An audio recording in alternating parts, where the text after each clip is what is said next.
For residents living near Copenhagen's marble church, the soundscape is rarely divine. As workers burrow to build an underground station, decibel levels hover around and sometimes exceed those determined as dangerous by the World Health Organization, the WHO. This is the view from the apartment of psychologist Maya Glem, who wears ear protectors.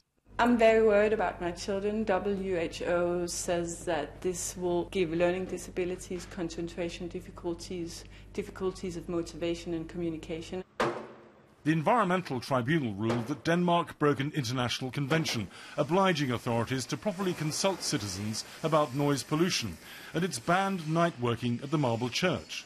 But round-the-clock construction will continue at the main tunnelling site near the homes of neighbours Søren Sandal and Tom Manjak, who suffers from depression because of the noise. It's incredible in a country like Denmark, which prizes itself for respecting the human rights and respecting this and that, and then they just don't do it in their own backyard. I just think it is just despicable. The construction company needs to work around the clock if it's to meet its deadline. It's trying to achieve 30 metres of new tunnel every day. Anything less would not be viable. This project is dependent on us completing this to a programme, and we are at the moment here very restricted in being able to achieve that programme.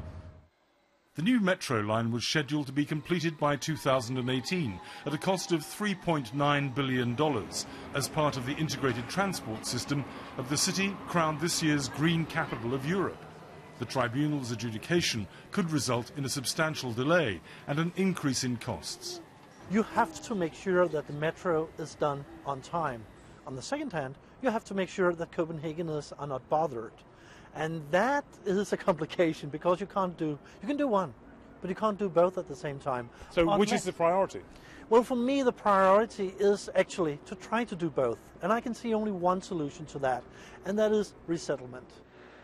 The government wants to solve this problem quickly and has just set aside $55 million to help thousands of affected residents to move. The Marble Church campaigners' victory proves that exposure to sustained excessive noise is unacceptable, but they are unimpressed with the buyout plan and battle lines remain drawn. Malcolm Brabant, BBC News, Copenhagen.